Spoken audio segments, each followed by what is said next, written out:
Hello, Joshua Boswell here, founder of The Profit Roadmap. I want to talk for just a few minutes about advanced list segmenting techniques. First of all, why do we segment lists? We segment lists because it's an absolute reality that not all people buy in the same way or think the same way or feel the same way. It's based on the fundamental reality that great marketing, great sales is a one-on-one conversation with another human being. And when you step outside of that, when you try to mass market and you try to cater to everybody, you fall into that trait of, a friend of everybody is a friend of none. And so what you want to do is you want to figure out how to use technology, how to use your strategies to have a great one-on-one conversation with another human being. Now, luckily, there are a lot of human beings that feel the same way, act the same way, and do the same kinds of things each day.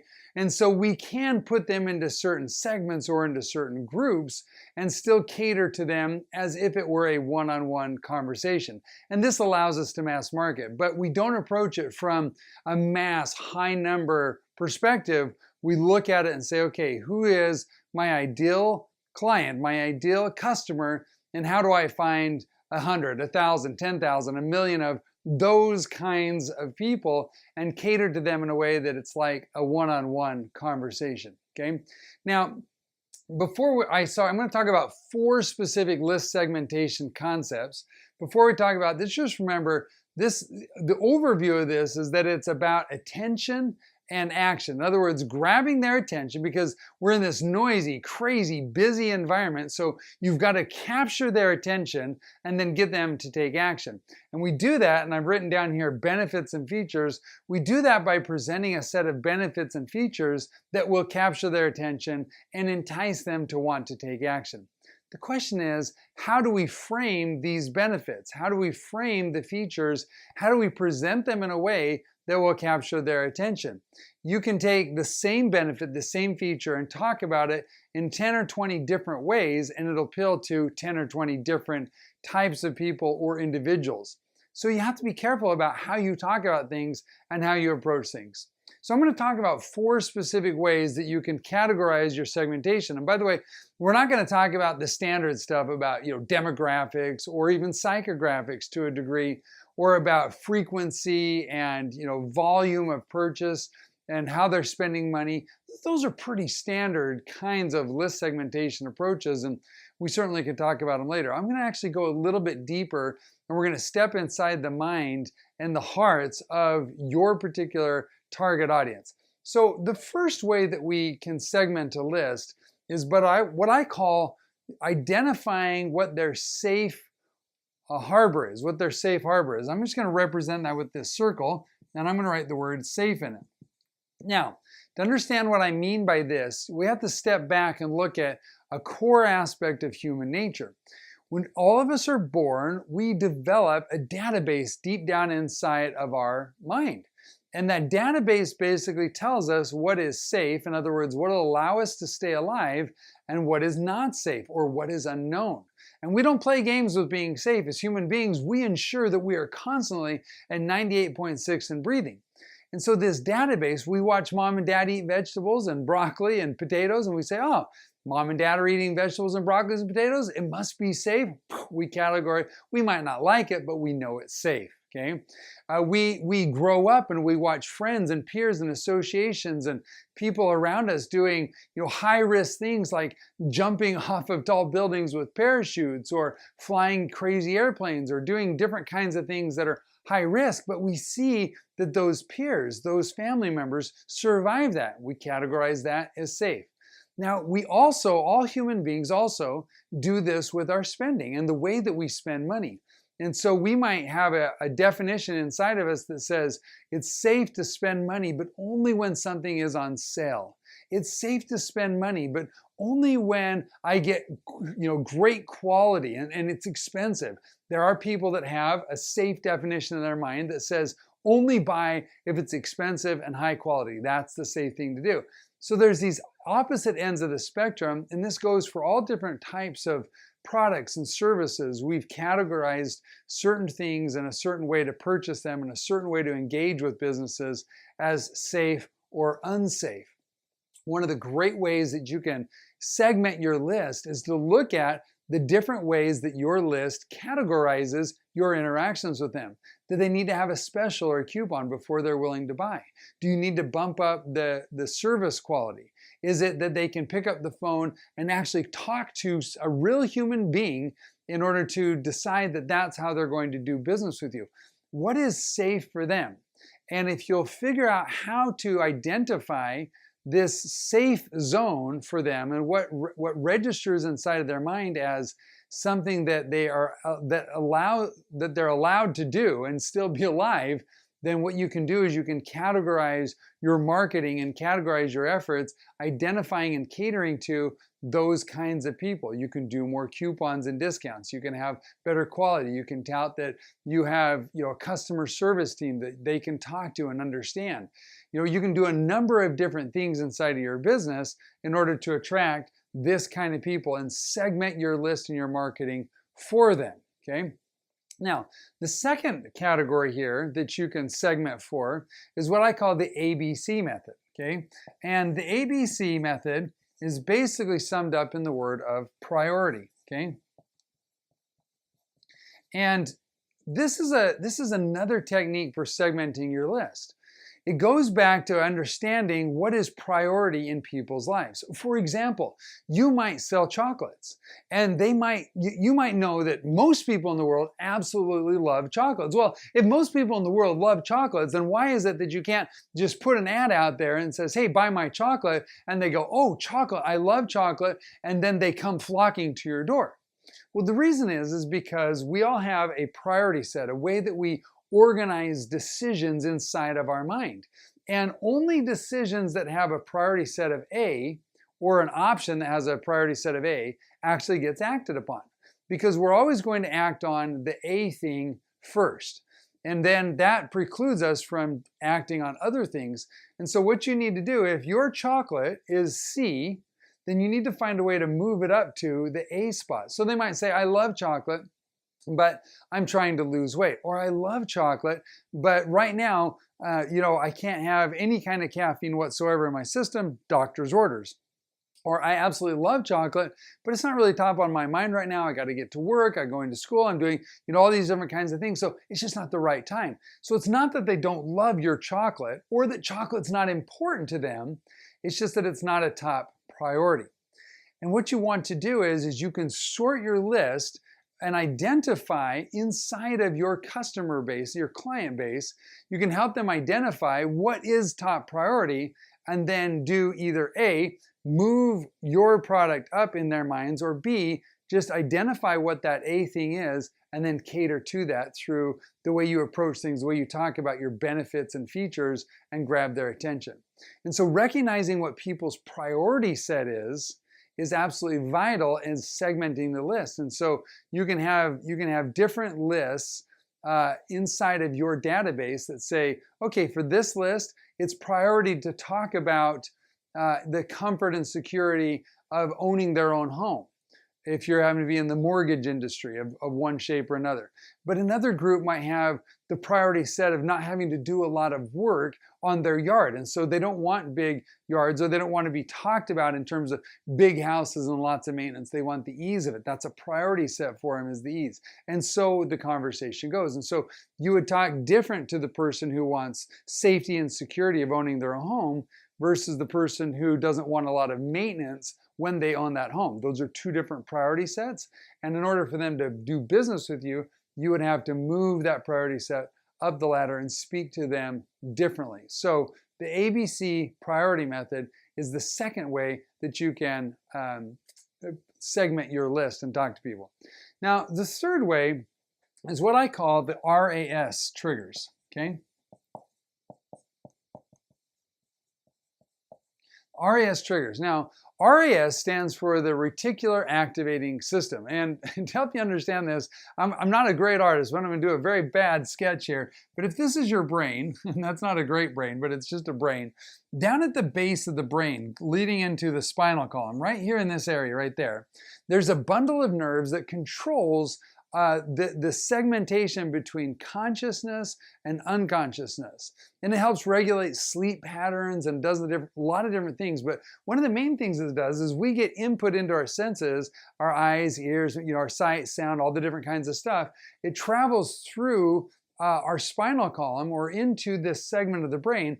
And then this little part of the brain, the RAS, the reticular activating system, says, hey, now, is this important? Should I keep this and put it up into the conscious mind? Should I delete it and just get rid of it? Should I store it into the subconscious mind somewhere and file it for later use? Or should I act on it immediately and do something with it? Okay? And so this little RAS guy, this little nodule bundle of nerves back there is a traffic controller, and it decides what we pay attention to. To get a good feel for how this works, think about the last time you bought a new car. And when you bought that new car, before you bought it, you thought, oh, this is going to be a really nice car. It'll be unique. I'll feel special in it. I haven't seen a lot of these around. And then as soon as you buy it, what happens? Well, a zillion and one of these cars suddenly popping up like daisies all over the place, right? And why is that? Because the cars were always there before, but they were closed off because your RAS said, hey, that car's not important. And so even though your eyes saw it, and even though you might have, been close to one, you brought the signal in, but it basically was shut down when it hit the RS. It just flushed it because it said, hey, that's not an important part of your day and of your life, so just get rid of that data. We don't need that data.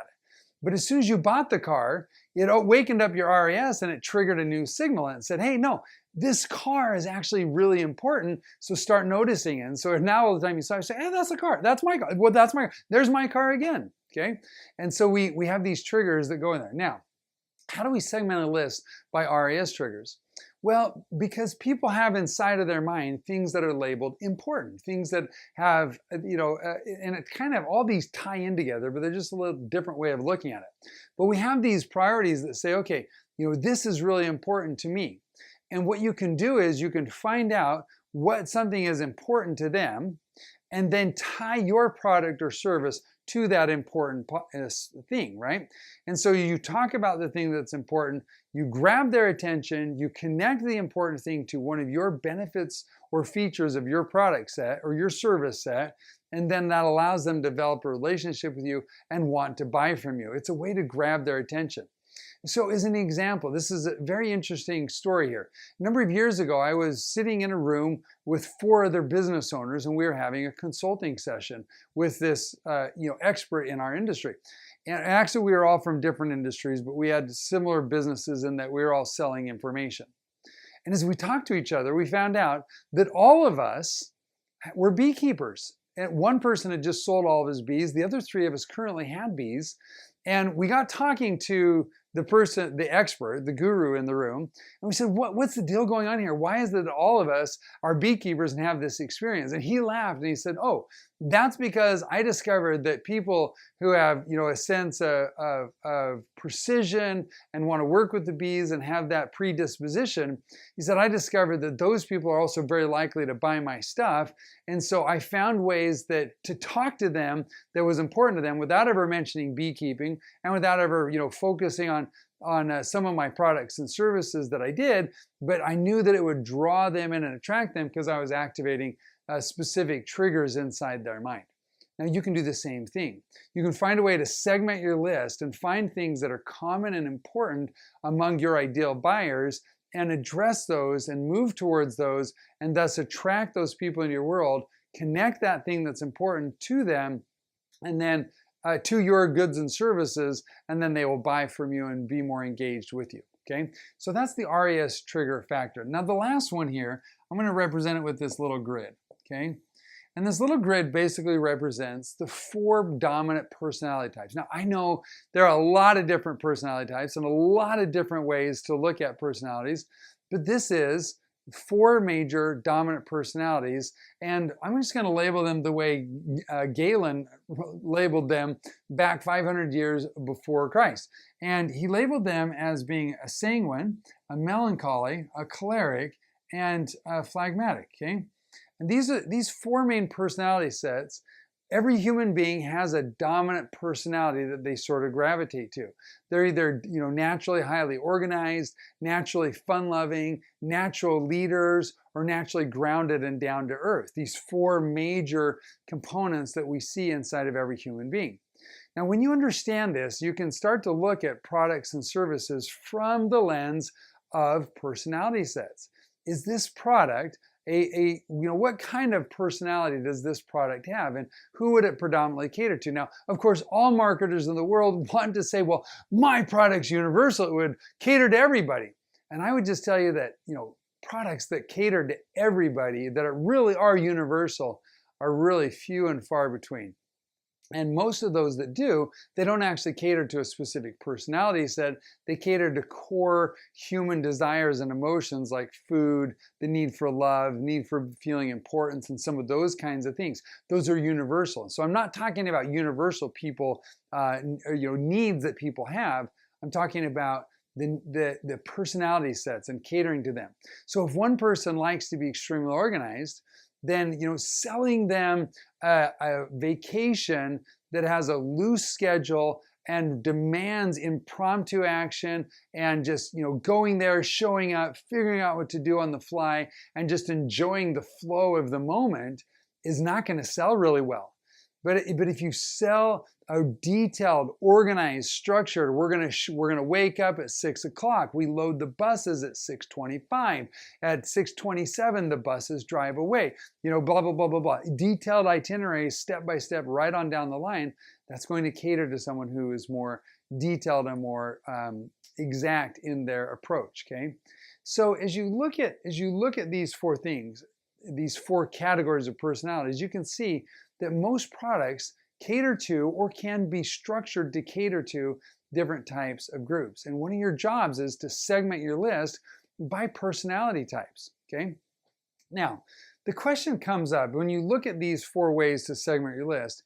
How do you gather this data? How do you find out what people's safe harbors are? How do you find out what their priority set is, or what's going on inside their reticular activating system, or what their personality preference is? And there are a number of different ways to do this, but one of the most powerful ways is through a survey system that I've created that allows you to see, okay, not just to get, did you like this, yes or no, or was this a good experience, yes or no? Those kind of multiple choice surveys, they simply don't work. But what about if you could, step inside the minds and discover the vocabulary, the emotional preferences, the priority set, the safe harbors? What if you could dissect and discern that through a very simple, 5 to 10 question survey, and be able to understand exactly what's happening inside your customer's mind, so that you can segment your list, cater to them, and thus develop better relationships, identify benefits and features in a way that they resonate with and they understand, capture their attention, and inevitably cause them to take action. Well, the answer is you absolutely can. And so I've got a free report in a system that I call Whisper Marketing. And when you better understand what whisper marketing is, and you better understand how to create these surveys and how to draw this information from your list and from the marketplace in general, you can drastically, exponentially increase your results and your returns and your profit margins in every aspect of your business. So I want to invite you to take just a minute, click on the link below, and jump over to my site. Grab the free report that I've prepared for you and learn a little bit more about how to do this and how to draw this information out of the marketplace and out of your current database, so you can segment better and create better profits much faster and much easier. Thanks for listening.